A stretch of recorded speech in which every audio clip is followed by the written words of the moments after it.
Shalom, shalom, shalom. प्रभु यीशु मसीह नासरी के नाम में आज मैं बहुत एक विशेष बात के साथ आपके सामने हूँ और निश्चित पवित्र आत्मा के द्वारा हमेशा से जो मुझे समझ मिली इस बात की, क्योंकि हम सब चाहते हैं सरल होना। तो पहला काम मैंने करा था अपनी रिसर्च पूरी करने के बाद, जो क्रोमोसोम्स पे किया, उसके बाद बाइबल पे काम किया था।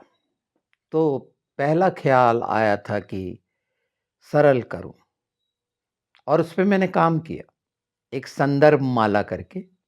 पर वर्तमान में एक ऐसी अच्छी खुशखबरी के साथ आया हूं मैं।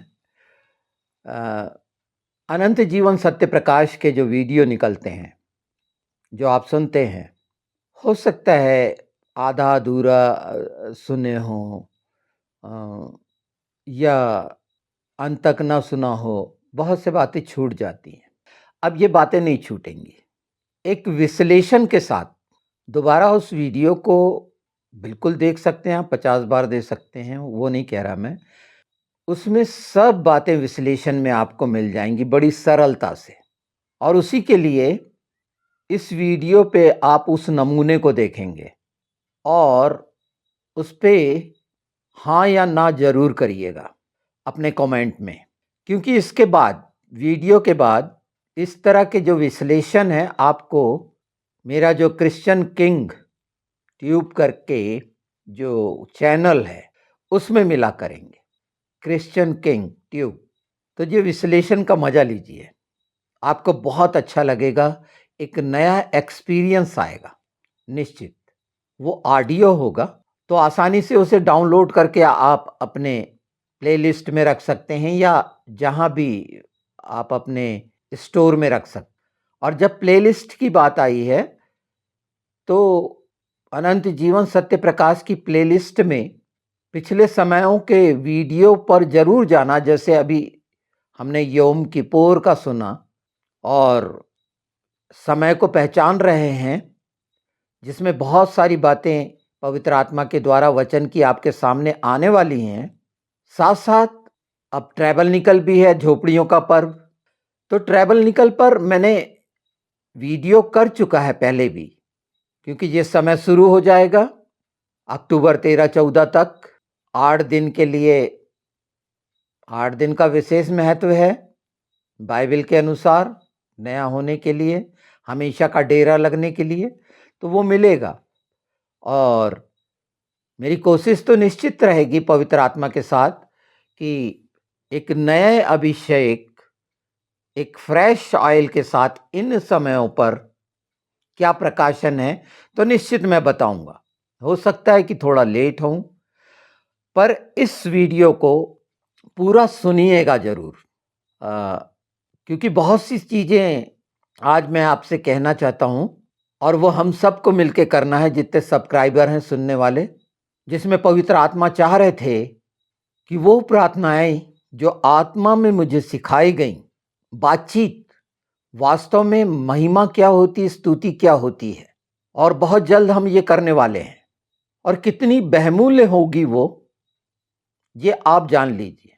बहुत अद्भुत है आत्मा के ये एक्सपीरियंस। कई बार तो मैं प्रार्थनाओं में इतनी खूबसूरत प्रार्थनाएं पवित्र आत्मा कराते हैं, अद्भुत है, मनुष्य याद नहीं रख सकता। आज जब नया जो प्रकाशन मिला, अभिषेक मिला इसका पवित्र आत्मा के द्वारा, मेरी आत्मा में, हृदय में, मन में आया, फिर मैंने नोट करा डरते हुए हर बात को। निश्चित मैं बोलने में हो सकता हूं कमजोर, पर जो विश्वास है पवित्र आत्मा पर, यीशु के नाम में, कि उसका एसेंस जो वाकई में उसमें है वो आपको मिले। तो एक खूबसूरत काम होगा अनंत जीवन में प्रवेश के लिए, यीशु के साथ जाने के लिए, और बहुत सारी इस अंधकार के समय में कठिनाइयों से, जबरदस्ती की, व्यर्थ परिश्रम से, असफलताओं से निकलने का भी समय है। बिल्कुल निकलेंगे यीशु के नाम में, हम सब साथ होकर। आप अनंत जीवन सत्य प्रकाश चैनल को पसंद कर रहे हैं, प्रभु आपको आशीष दे। निश्चित एक ऐसा समूह बन रहा है, मैं जान रहा हूं कि प्रत्येक और प्रत्येक सब्सक्राइबर एक योद्धा होगा, बहुतों के लिए भलाई का कारण बनेगा और आप भी यही चाहते हैं। कैसे होगा? पवित्र आत्मा पे छोड़िए यीशु के नाम में। और साथ-साथ जब हम उस दुष्ट सांप और झूठे भविष्यवक्ता और वो मेंढकों से आत्मिक युद्ध के लिए तैयार हो रहे हैं, तो एक खूबसूरत वीडियो जिसमें तमाम परमेश्वर के हथियार जो दुष्ट के लिए कहर ढाएंगे, बल्कि आपके आसपास नहीं फटक पाएगा, वो एक साथ आपके लिए परमेश्वर ने रखा है बाइबल में। और पवित्र आत्मा, इसे मैं शानदार उपहार मानूंगा कि हम हर हथियार से लैस, जैसे इफिसियों 6 डिफेंसिव रक्षात्मक हथियार के बारे में बताता है। तो आज ये थोड़ा सा समय जो मुझे मिला कि मैं बातचीत में जिस पे काम करना है मुझे, और वो पूरी खूबसूरती से पवित्र आत्मा कराएंगे कि हम सब जो मसीह हैं उसका लाभ उठाएं और भरपूर लाभ उठाएं, बहुतायत का, और एक जयवंत जीवन के लिए। पर मैं चाहता हूं कि अनंत जीवन के तमाम वीडियो जो प्लेलिस्ट में है उन्हें पीछे जाके देखिएगा, जरूर सुनिएगा। जब भी वक्त मिलता है आत्मिक भोजन ही मिलेगा और वो पवित्र आत्मा के द्वारा मिलेगा। निश्चित आगे बढ़ने जाना है, आगे परमेश्वर ने जो रखा है वो हम पाएंगे ही, कोई भी चीज हमसे नहीं छीनी जा सकती। मैं फिर एक बार दोहरा दूं कि इसके बाद ये जो वीडियो आप सुनेंगे विश्लेषण का, संवाद का, ये वीडियोस आपको मिलेंगे क्रिश्चियन किंग ट्यूब चैनल पर। उसे जरूर सब्सक्राइब कर लीजिएगा। आत्मिक जीवन के लिए बहुत खूबसूरत होने जा रहा है, निश्चित यीशु के नाम में। सुनिए, अपना दृष्टिकोण जरूर मुझे बताइए। ये मैं जानता हूं कि एक अद्भुत एहसास के साथ आत्मा की उन्नति यीशु के नाम में आपकी होने जा रही है। नमस्कार। आज हम एक बहुत ही दिलचस्प स्रोत सामग्री का विश्लेषण कर रहे हैं। ये हिब्रू कैलेंडर और कुछ खास प्रतीकों के इर्द गिर्द घूमती है। हाँ, और खासतौर पर आने वाले हिब्रू वर्ष 5786 पर। बिल्कुल। जो ग्रेगोरियन कैलेंडर के हिसाब से देखें तो 23 सितंबर 2025 से शुरू हो रहा है। तो सवाल ये उठता है कि क्या इस आने वाले साल में या फिर इन अंकों और अक्षरों में कोई गहरा मतलब छिपा है? हाँ, देखिए, ये स्रोत सामग्री इसी सवाल की पड़ताल करती है और इसका जो मूल तर्क है ना, वो एक तरह के द्वंद्व पर आधारित लगता है। द्वंद्व? कैसा द्वंद्व? मतलब ये कि क्या स्वर्ग से जो सच्चा जुड़ाव है वो ऊपर से आता है, जैसे याकूब के सपने में दिखा, या सिनाई पर्वत के अनुभव में? अच्छा। या फिर क्या इंसान अपनी कोशिशों से, अपनी ताकत से उसे हासिल कर सकता है, जैसे वो बाबेल की मीनार बनाने वालों ने सोचा था, है ना? समझी। ऊपर से या नीचे से? हाँ, और स्रोत जो है वो हिब्रू अक्षरों और उनके संख्यात्मक मान, मतलब गिमाट्रिया, उसके जरिए इस सवाल का जवाब देने की कोशिश करता है। तो ये विश्लेषण हुआ अंकों और अक्षरों के छिपे अर्थों को समझने की एक यात्रा, एक तरह की गहन पड़ताल। हमारा लक्ष्य है स्रोत के नजरिए को समझना। हाँ, कि वो कैसे याकूब की सीढ़ी, मतलब सुल्लम, और सिनाई पर्वत और मसीह, हाँ, इनके बीच एक संबंध दिखता है। और इसमें अंक 6 और हिब्रू अक्षर वाओ, वी की क्या भूमिका है। बिल्कुल। तो चलिए परत दर परत खोलते हैं इसे। हाँ, शुरू करते हैं। इस आने वाले साल 5786 और अंक 6 से क्या महत्व बताया गया है इसका स्रोत में? देखिए, स्रोत के अनुसार साल 5786 में अंक 6 ये छठा अंक है। अगर हम हिब्रू अंकों को देखें, हितशपू। हितशपू, ठीक है। तो ये छठा अंक यानी 6 काफी अहम है और ये सीधे सीधे जुड़ता है हिब्रू वर्णमाला के छठे अक्षर वाव से। वाव, अच्छा। और स्रोत ये बताता है कि वाव सिर्फ एक अक्षर नहीं है, वो एक प्रतीक है। प्रतीक? किस चीज का प्रतीक? जुड़ाव का, कनेक्शन का। आप अक्षर वाव का आकार देखिए जरा। हाँ, वो एक हुक जैसा है या कील जैसा। बिल्कुल। स्रोत इसी आकृति से उसका मतलब निकालता है, एक जोड़ने वाली कड़ी जो दो चीजों को मिलाती है, खास तौर पर स्वर्ग और पृथ्वी को। स्वर्ग और पृथ्वी को? हाँ, ये वो बिंदु है जहां दो अलग दुनियाएं मिलती हैं, ऐसा स्रोत का मानना है। स्वर्ग और पृथ्वी को जोड़ने वाला हुक, ये कल्पना तो काफी शक्तिशाली है। स्रोत इस विचार को और कैसे समझाता है? कोई उदाहरण है? हाँ हाँ बिल्कुल। स्रोत हमें सीधे उत्पत्ति की किताब में ले जाता है। अध्याय 28, याकूब का वो मशहूर सपना। अच्छा, याकूब का सपना। हाँ, याद आया।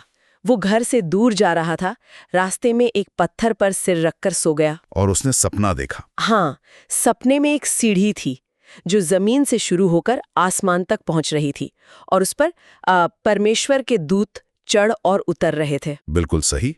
यही वो दृश्य है जिस पर स्रोत ध्यान केंद्रित करता है। ये सीढ़ी क्या दिखाती है? स्वर्ग और पृथ्वी के बीच एक सीधा कनेक्शन। बिल्कुल। और कहानी में ये भी है कि जब याकूब जागा तो उसने उस जगह का नाम बेतेल रखा, मतलब परमेश्वर का घर। और कहा कि ये स्वर्ग का द्वार है। हाँ, तो ये जगह है, ये अनुभव, ये सीधे तौर पर दिव्य जुड़ाव का प्रतीक बन गया स्रोत के अनुसार। ठीक है, ये कनेक्शन तो साफ है, लेकिन इसमें वो अक्षर, वाव और अंकों वाली बात कहाँ फिट होती है? ये गिमाट्रिया वगैरह? यहीं पर स्रोत हिब्रू भाषा और गिमाट्रिया का इस्तेमाल करता है। देखिए, सीढ़ी के लिए हिब्रू शब्द है सुल्लम। सुल्लम। हाँ, स्रोत कहता है कि हमें इस शब्द के अक्षरों के संख्यात्मक मान को देखना चाहिए। हिब्रू में हर अक्षर का एक नंबर होता है, पता है? हाँ, गिमाट्रिया कहते हैं उसे। बिल्कुल। ये सिर्फ गणित नहीं है, ये एक प्राचीन यहूदी तरीका है जिससे शब्दों के बीच गहरे छिपे हुए संबंध खोजे जाते हैं। स्रोत के लिए ये संख्याएं महज संयोग नहीं है, ये एक तरह का संदेश है। अच्छा, तो सुल्लम का गिमाट्रिया मान क्या निकलता है? सुल्लम, इसमें अक्षर हैं सामक, लामिद और मीम। इनका गिमाट्रिया मान आता है 130। 130, ठीक है। और स्रोत यहाँ एक और परत जोड़ता है। वो सुल्लम के पहले अक्षर सामक पर ध्यान दिलाता है। सामक, इसका क्या मतलब है? इस अक्षर का मतलब होता है सहारा देना, समर्थन करना। तो स्रोत कहता है कि सीढ़ी सिर्फ एक रास्ता नहीं, बल्कि एक सहारा है जो स्वर्ग तक पहुंचने में मदद करता है। अच्छा, एक तरह के धार्मिकता का प्रतीक। 130 और सामक का अर्थ सहारा। ये दिलचस्प है कि कैसे भाषा और संख्या के जरिए अर्थ निकाला जा रहा है। क्या ये 130 का अंक कहीं और भी महत्वपूर्ण है इस स्रोत के विश्लेषण में? हाँ, बहुत ज्यादा। और यहीं पर बात और भी गहरी हो जाती है। स्रोत याकूब के सपने वाले सुल्लम की तुलना करता है मूसा के अनुभव से। मूसा मतलब जब वो सिनाई पर्वत पर चढ़े थे? हाँ बिल्कुल, सिनाई पर्वत। जहां मूसा को 10 आज्ञाएं और व्यवस्था मिली थी। वो तो एक बहुत ही महत्वपूर्ण घटना है, लेकिन उसका याकूब की सीढ़ी से क्या कनेक्शन है, सिवाय इसके कि दोनों में ऊपर जाने की बात है? कनेक्शन फिर से गिमाट्रिया में छुपा है स्रोत के अनुसार। अच्छा, सिनाई शब्द का हिब्रू में गिमाट्रिया मान निकालिए। अक्षर है सामक, योद, नून, फिर योद। हाँ, तो इसका मान क्या है? इसका मान भी 130 ही आता है। क्या? सुल्लम का मान भी 130 और सिनाई पर्वत का मान भी 130? ये तो वाकई चौंकाने वाली समानता है। ये महज इत्तेफाक तो नहीं लग रहा, कम से कम स्रोत के नजरिए से तो बिल्कुल नहीं। बिल्कुल, स्रोत इसी बात पर जोर देता है कि ये कोई संयोग नहीं है। जरा सोचिए, सुल्लम एक सपना है, एक व्यक्तिगत अनुभव है स्वर्ग पृथ्वी के जुड़ाव का। सिनाई एक वास्तविक भौतिक स्थान है, एक पहाड़ जहां परमेश्वर ने खुद को प्रकट किया, अपनी व्यवस्था दी, अपने लोगों से वाचा बांधी। हाँ, एक व्यक्तिगत रहस्य उद्घाटन, दूसरा सामूहिक। सही कहा, एक रात में देखा गया सपना, दूसरा दिन के उजाले में अनुभव किया गया। लेकिन स्रोत के अनुसार दोनों का सार एक ही है। ये वो बिंदु हैं जहां इंसान और ईश्वर मिलते हैं, दिव्य संबंध के प्रतीक। और दोनों का गिमाट्रिया मान 130 होना इस गहरे आध्यात्मिक संबंध को रेखांकित करता है, उसे पुख्ता करता है। तो ये वाव अक्षर जो जुड़ाव का प्रतीक है, और ये 130 का मान जो सीढ़ी, सुल्लम और पर्वत सिनाई दोनों से जुड़ा है, ये सब मिलकर किस अंतिम जुड़ाव, किस परम कनेक्शन की तरफ इशारा कर रहे हैं स्रोत के हिसाब से? स्रोत के विश्लेषण के अनुसार ये सब आकर पूरा होता है यीशु में, हिब्रू में येशुआ। यीशु में कैसे? स्रोत उन्हें उस सच्चे वाव, उस अंतिम और सबसे महत्वपूर्ण जुड़ाव के रूप में देखता है। वो यूहन्ना के सुसमाचार का हवाला देते हैं, अध्याय 1 पद 51। अच्छा, यूहन्ना 151। उसमें क्या है? वहां यीशु खुद कहते हैं, तुम स्वर्ग को खुला हुआ और परमेश्वर के दूतों को मनुष्य के पुत्र मतलब यीशु खुद पर चढ़ते उतरते देखोगे। अरे हाँ, ये तो सीधे सीधे याकूब के सपने का जिक्र है। तो यीशु खुद को वो सीढ़ी, वो सुल्लम बता रहे हैं जिस पर स्वर्गदूत चढ़ते उतरते हैं। मतलब वो ही स्वर्ग और पृथ्वी के बीच का असली कनेक्शन है। स्रोत का यही निष्कर्ष है। यीशु ही वो सच्ची सीढ़ी है, वो सच्चा सुल्लम, जिसका गिमाट्रिया 130 है। और ये बात सिनाई से भी जुड़ती है। सिनाई से कैसे? मत्ती के सुसमाचार में अध्याय 5 पद 17 यीशु कहते हैं कि वो मूसा की व्यवस्था या नबियों की किताबों को खत्म करने नहीं आए, बल्कि उन्हें पूरा करने आए हैं। हाँ। तो वो सिनाई पर दी गई व्यवस्था, जिसका मान भी 130 है, और स्वर्ग से आने वाले अनुग्रह, जिसका प्रतीक सुल्लम है, इन दोनों के बीच का पुल बन जाते हैं। वो दोनों को अपने में समेट लेते हैं, पूरा करते हैं। स्रोत में वाव अक्षर और यीशु के बीच एक और मार्मिक संबंध का जिक्र है, वो कील वाली बात। हाँ, वो एक बहुत शक्तिशाली छवि है। जैसा हमने कहा, वाव यानी वाव अक्षर का आकार एक कील या हुक जैसा होता है। स्रोत इशारा करता है उस घटना की ओर जब पुनरुत्थान के बाद यीशु ने अपने शिष्यों को, खासकर थोमा को, अपने हाथ दिखाए जिनमें कीलों के निशान थे। हाँ, वो प्रसंग तो बहुत मशहूर है। स्रोत इसे ऐसे देखता है मानो यीशु कह रहे हों, देखो ये वाव, ये कीलें मेरे हाथों में हैं, मैं ही वो जुड़ाव हूं, मैं ही वो प्रायश्चित हूं जो तुम्हें परमेश्वर से जोड़ता है। तो ये जुड़ाव सिर्फ एक आध्यात्मिक विचार नहीं रहता, बल्कि एक शारीरिक वास्तविकता बन जाता है, जिसमें दुख और बलिदान शामिल है। ये तो हुई दिव्य जुड़ाव की बात। सुल्लम, सिनाई, मसीह, सब ऊपर से आने वाले कनेक्शन के प्रतीक। लेकिन क्या स्रोत मानवीय प्रयासों के बारे में भी कुछ कहता है? क्या इंसान अपनी कोशिशों से स्वर्ग तक पहुंच सकता है? हाँ, और यहां स्रोत एक बहुत स्पष्ट अंतर खींचता है। वो हमें उत्पत्ति की किताब के एक और किस्से की ओर ले जाता है। अध्याय 11, निम्रोद और बाबेल का टावर। बाबेल का टावर, हाँ, कहानी याद है। बाढ़ के बाद लोगों ने शिनार देश में बसकर फैसला किया कि वे एक ऐसा शहर और एक ऐसी मीनार बनाएंगे, मिग्दाल के, हाँ, मिग्दाल, जिसकी चोटी आसमान तक पहुंचे, बिल्कुल, ताकि उनका नाम हो जाए और वे पूरी पृथ्वी पर फैलने से बच जाएं। ये भी तो एक तरह से जमीन को आसमान से जोड़ने की कोशिश थी, है ना? हाँ, अपनी पहचान बनाने की, अपनी शक्ति दिखाने की। सही कहा आपने। लेकिन स्रोत के अनुसार ये कोशिश सुल्लम और सिनाई से बिल्कुल उल्टी थी। उल्टी कैसे? सुल्लम और सिनाई में पहल ऊपर से हुई, ईश्वर की ओर से। बाबेल में पहल नीचे से हुई, इंसान की ओर से। ये मानवीय महत्वाकांक्षा थी, अपनी ताकत और इंजीनियरिंग पर आधारित प्रयास। और इसका नतीजा क्या हुआ? भ्रम, भाषा का बंटवारा और लोगों का बिखर जाना। परमेश्वर ने उसे रोक दिया। और यहाँ भी क्या गिमाट्रिया का कोई रोल है, मिग्दाल का? हाँ, स्रोत के लिए बहुत महत्वपूर्ण है। मीमार के लिए हिब्रू शब्द है मिग्दाल। मिग्दाल, इसका गिमाट्रिया मान निकालें तो आता है 77। अच्छा, इसका क्या मतलब? अब यहाँ अंक 7 पर ध्यान देना जरूरी है। हिब्रू वर्णमाला का 7वां अक्षर है जाइन।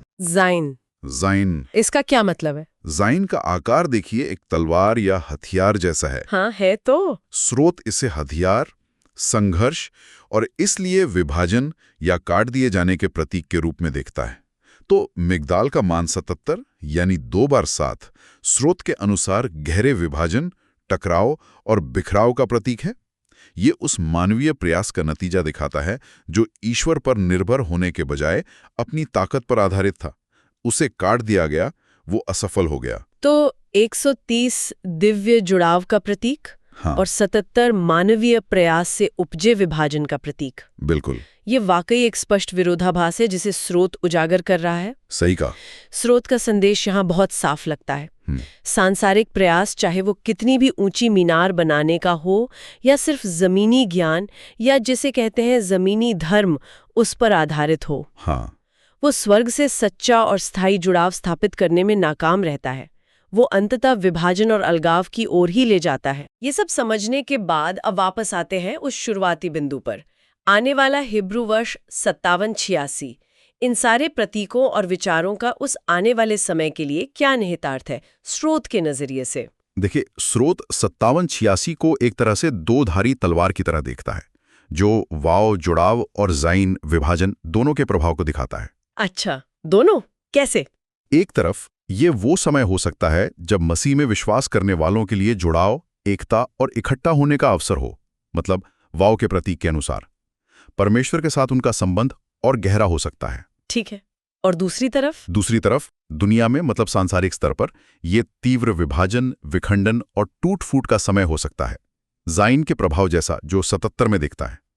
स्रोत यहां तक कहता है कि शैतान, जिसे वो बांटने वाला कहता है, इस समय भयानक बंटवारा और खंड-खंड करने का काम कर सकता है। रिश्ते टूट सकते हैं, समाज बढ़ सकता है, राष्ट्रों में टकराव बढ़ सकता है। तो ये एक ही समय में जुड़ाव और बिखराव दोनों की संभावनाओं वाला समय है।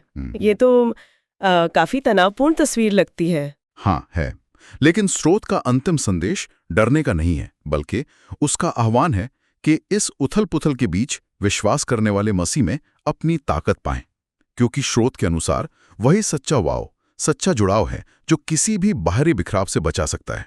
ये बात सांसारिक ज्ञान और आध्यात्मिक समझ के बीच के अंतर पर भी जोर देती है ना, जिसका जिक्र स्रोत ने 1 कुरिन्थियों अध्याय 2 के हवाले से किया है। बिल्कुल, स्रोत प्रेरित पौलुस के शब्दों को याद दिलाता है कि सच्ची आध्यात्मिक समझ पवित्र आत्मा से मिलती है, न कि इंसानी बुद्धि या दुनियावी ज्ञान से। पौलुस लिखते हैं कि शारीरिक मनुष्य, मतलब वो जो सिर्फ सांसारिक नजरिए से सोचता है, वो परमेश्वर की आत्मा की बातें ग्रहण नहीं कर सकता, क्योंकि वो बातें उसकी नजर में मूर्खता हैं। उन्हें समझने के लिए आध्यात्मिक नजरिए की जरूरत होती है। हाँ, आत्मिक बातों की जांच आत्मिक रीति से ही होती है। इसी संदर्भ में स्रोत ने एलन मस्क का एक किस्सा भी जोड़ा है ना, वो क्यों? हाँ, वो एक दिलचस्प उदाहरण है जिसे स्रोत इस्तेमाल करता है। वो उल्लेख करते हैं कि कैसे एलन मस्क, जिन्हें आज की दुनिया में सांसारिक सफलता, तकनीकी ज्ञान और शायद इंसानी क्षमता के शिखर के रूप में देखा जा सकता है, हाँ बिल्कुल, कथित तौर पर एक बार नर्क जैसे गहरे आध्यात्मिक सवालों पर विचार कर रहे थे। मतलब, क्या मैं नर्क में जाऊंगा? ऐसा कुछ।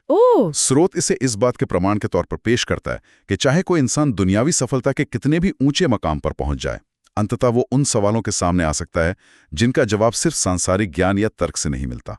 ये दिखाता है कि सच्ची गहरी समझ शायद आत्मा के दायरे से ही आती है, जैसा पौलुस ने कहा था। बिल्कुल। तो अगर हम इस पूरी चर्चा को समेटें, स्रोत हमें हिब्रू अक्षर वाव को दिखाता है जुड़ाव के केंद्रीय प्रतीक के रूप में। हाँ, फिर वो गिमाट्रिया का इस्तेमाल करके याकूब की सीढ़ी सुल्लम और सिनाई पर्वत दोनों का मान 130 बताता है, जो ईश्वर और मनुष्य के बीच दिव्य मिलन के बिंदुओं को दर्शाते हैं। सही।